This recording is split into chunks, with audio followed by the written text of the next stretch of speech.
안녕하십니까, 문틀란TV입니다. 정치권에서 또 하나의 중요한 이슈 중에 하나가 이균용 대법원장 후보자에 대한 임명 동의 문제입니다. 우여곡절 끝에 여야가 10월 6일 날 이균용 대법원장 후보자에 대해서 표결을 하기로 이렇게 결정이 됐습니다. 이재명이 지금 속으로 고민이 많을 것입니다. 이 대법원장 후보자 임명 동의를 해줄 것인지 아니면은 부결을 할 것인지 조만간에 결정을 내겠지만 임명 동의에 찬성하면 하는 대로 부결을 하면 하는 대로 다 이재명으로서는 어느 것이 자기에게 사법방탄, 이젠 또 사법방탄입니다. 어느 것이 자기에게 유리할지 계산을 하느라고 머릿속이 좀 터질 것입니다. 만약에 이균용 이 대법원장 후보자에 대해서 임명 동의에 반대를 하게 되면 그만큼 이 대법원이 행정 공백이 좀 길어지게 됩니다. 현재는 안철상 선임 대법관이 지금 이제 그 일을 하고 있는데 1월까지가 임기죠. 임기가 이렇게 많이 남아있지 않을 뿐만 아니라 기본적으로 대법원장이 공석이 되면은 전원합의체 진행을 할 수가 없고 이제 줄줄이 지금 대법관들이 임기가 다해서 나가게 되는데 대법관들을 추천을 할 수도 없고 그 다음에 이제 대법원의 산적한 인사 문제 이런 것이 있습니다. 그렇기 때문에 많은 문제가 발생하게 됩니다. 그리고 이제 특히 전원합의체에 지금 올라와 있는 여러 가지 중요한 안건들이 굉장히 많은데 그런 것들이 다 줄줄이 결정이 늦어지게 되는 이런 상당한 그 사법부 내 문제뿐만 아니라 우리 사회에 큰 영향을 미칠 수 있는 그런 일들이 계속해서 늦어지게 되는데 그게 결국은 이재명에게 민주당에게 부정적인 여론이 갈 수밖에 없습니다. 첫째는 국민들이 볼 때 이재명이가 검찰 수사권을 농락하고 침해하더니 이제 정치 판사를 만나갖고 영장이 기각됐는데 이제 재판을 본격적으로 받게 생겼으니까 이 사법부를 흔드는 이런 행태를 하는 것 아닌가 이런 비판이 커질 수밖에 없어요. 대법원장 공백이 길어지면 일반 국민들에게도 그 피해가 가는 것이고 하기 때문에 상당한 정치적 후폭풍, 후과가 이재명과 민주당에 미칠 수가 있습니다. 그 다음에 사법부는 사법부대로 이 민주당과 이재명의 이런 행태, 자신의 그 정치적 목적을 위해서 사법 방탄을 위해서 이제는 그 대법원장 임명 동의 문제까지 정치적으로 계산을 하고 접근하는 이런 문제.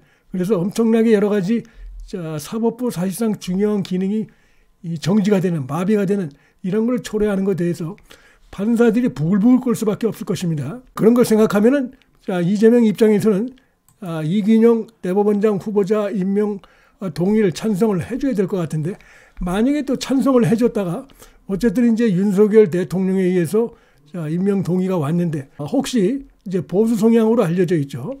원칙주의자로 알려져 있는데 법원의 실질적인 김명수 체제의 어떤 청산 이런 것이 속도가 나게 되어 있습니다. 지금 대법원장 김명수는 갈렸지만 그 아래 잔가지들 이런 측면은 아직 그대로 있다는 것이 이번에 이 정치판사의 판결로 드러났는데 곳곳에 이제 많이 남아 있습니다. 김명수의 잔재들이. 그래서 이균용 후보자 임명 동의를 해주게 되면 법원에 남아있는 김명수 체제의 그 잔재 청산이 속도가 빨라질 수 있기 때문에 그것이 또 자신에게 불리하게 작용하지 않을까. 자신의 재판을 받는데 그런 생각도 또 할 것입니다. 그래서 어느 것이 자신에게 유리하고 어느 것이 자신에게 불리한지 요즘 꼼수를 부리느라고 머릿속에 굉장히 터질 것입니다. 어느 쪽으로든 얼른 시원한 답변이 나오지 않을 것인데 그건 그럴 수밖에 없는 게 기본적으로 바로 그 자기 자신이 죄가 지금 많고 혐의가 많고 재판을 받아야 되기 때문에 그러한 그 스스로 파놓은 그러한 그 늪에서 허우적거리는 것이다 이렇게 볼 수가 있고 지금 윤석열 대통령은 일체 아무런 얘기도 하지 않고 있습니다. 대법원장 임명 동의 문제에 대해서 대통령실도 그렇고 윤석열 대통령도 그렇고 통과를 시켜달라 말라 일체 얘기를 안 하고 있습니다.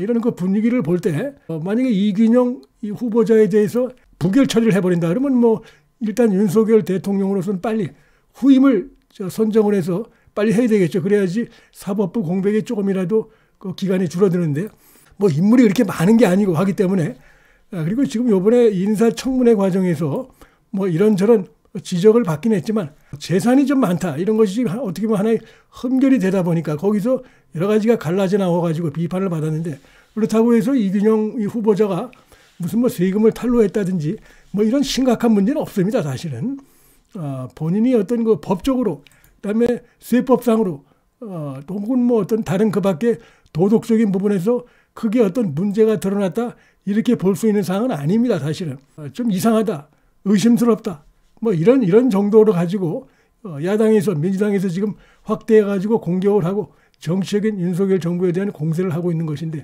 하나하나 구체적으로 따지고 보면 이 과연 뭐 특히 민주당의 이재명이나 이런 그 돈 봉투, 각종 그 부패 비리, 이 지금 수사받고 재판받는 자들이 수두룩한 민주당에서 과연 이런 문제 가지고 대법원장에 대해서 비난하고 할 자격이 있느냐, 이런 비판도 나올 수 있다고 봅니다.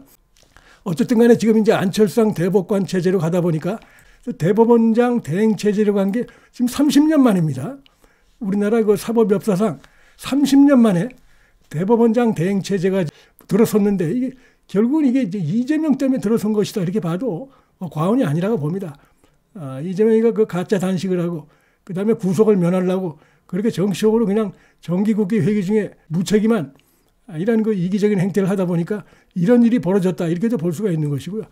그래서 지금 보면은 여러 가지 지금 이제 전원 합의체에 올라와 있는 건들이 여러 가지 중요한 것들이 많은데, 이 전부 다 올스톱이 되어 있습니다. 지금 보니까 무기한 지연될 상황에 처했는데, 업무상 재해와 관련한 손해배상 산정 기준인 도시 일용 근로자의 월 가동일수 22일을 변경할지 굉장히 중요한 부분입니다. 이런 게 지금 올스톱이 되어 있어요. 여기에 대한 판단이 지금 늦춰지게 되어 있습니다. 이거는 전원합의체 사유되고, 전원합의체는 대법원장이 그 사유를 보게 되어 있습니다. 그다음에 채권자가 추심 명령을 받은 경우에 채무자의 제3채무자에 대한 이행 소송 여부, 그다음에 인지 청구 소송의 뭐 제척 기간 산정 기준에 대한 결론도 굉장히 늦게 지금 돼 있고, 여러 가지 구체적인 사건들 관련해서 지금 전원 합의체에 올라가 있는 것들이 있는데, 이 전부 지금 스톱이 돼 있습니다. 그렇기 때문에 이런 것들이 사회적으로 큰 여러 가지 혼란을 낳을 수 있고 이런 상황인데, 이제 국민들이 볼 때 결국 이제 이재명이, 이 범죄 혐의가 심각한 이재명이가 자신의 그 정치적 목적, 방탄 목적으로 해서 이 대법원장 임명 동의안을 갖다가 이렇게 지연시키고 부결시키고 그렇게 해서 계속 이 공백 기간이 늘어지게 하는 이런 책임이 있다, 이런 국민적 비판이 커질 수밖에 없고, 이제 총선도 다가오는데 이 30년 만에 사법부를 갖다가 어떻게 보면 중요한 기능을 수습시키는, 자신의 그 사법적 목적, 방탄 목적을 위해서 사법부의 기능을 정지시키는 이런 거에 대해서 국민들이 반드시 심판할 수밖에 없습니다. 지금 이재명 재판이 지금 이제 뭐 대장동 재판 등등 해가지고 쌍방울 또 뭐 성남 FC 위례 한두 가지가 아닌데, 공직선거법도 그렇고 그 재판부들이 지금 1심 선고를 진행하고 있는데, 이재명의 이런 행태를 그 판사들이 어떻게 보겠습니까? 비판적으로 볼 가능성이 큽니다. 심각한 어떤 뭐 문제가 드러난 것도 아닌데, 사실은 이걸 가지고 사법부 전체 기능을 갖다가 침해를 한다, 자신의 정치적 목적을 위해서. 정치적 목적이 아니라 완전히 이 범죄 혐의자가 강도가 몽둥이 들고 사법부나 또 경찰을 위협하는 이런 행태이기 때문에 이 사법부가, 판사들이 좋게 볼 리가 없다고 봅니다. 이재명의 이런 행태에 대해서. 그래서 아마 이재명이는 굉장히 이걸 좀 어떻게 해야 될지, 이래도 고민이, 이래도 무섭고 저래도 무섭고 좀 그런 상황이 아닌가 이런 생각이 드는데, 이 전원합의체 문제, 그다음에 이제 일반 법관 인사 문제, 지금 해석이 여러 가지가 나오고 있어요. 30년 만에 이런 일이 벌어지다 보니까 대법관 임명 제청권 행사를 제외하고 뭐 전원합의체 재판장 권한 대행하는 문제, 그다음에 일반 법관 인사 등에 대해서 과연 대법원장 권한 대행의 범위에 있느냐 없느냐, 이런 문제 가지고 아마 그 내부에서 회의를 거쳤는데 결론은 내지 못한 것 같은데, 권한이 있다 이런 거 의견도 있고 그렇지 않다라는 의견도 있는데, 하여튼 확실한 거는 이 전원합의체는 법에 분명히 나와 있습니다. 재판장이 이건 진행한다 이렇게 되기 때문에 이거 안 되는 것이고, 그다음에 대법관 임명 제청도 이게 대법원장 대행이 할 수 없는 것이죠, 당연히. 그래서 법원 안팎에서 상당히 여러 가지 우려 섞인 이런 얘기들이 나오고 있고, 정말 윤석열 대통령은 가만히 지켜보고 있습니다. 본인에게 과연 이것이 이균용 체제에 대해서 승인을 하게 되면은 이 김명수 체제의 그 구체적인 실질적인 부분들이 빨리 이것이 해소가 되다 보니까 그건 그거대로 불안하고 이런 것이죠. 이걸 갖다가 그냥 또 부결을 시켜버리게 되면 공백이 길어짐에 따른 그 법관들의 분노로 인해서 그것이 자기 재판에도 또 부정적으로 영향을 미치지 않을까, 이런 불안감 때문에 지금 이재명이는 한마디로 얘기해서 머릿속에 터지고 있는 상황이다. 그렇게 된 근본적인 건 본인이 다 작업자득이다. 문틀란 TV 여기서 마치겠습니다. 시청해 주셔서 감사합니다.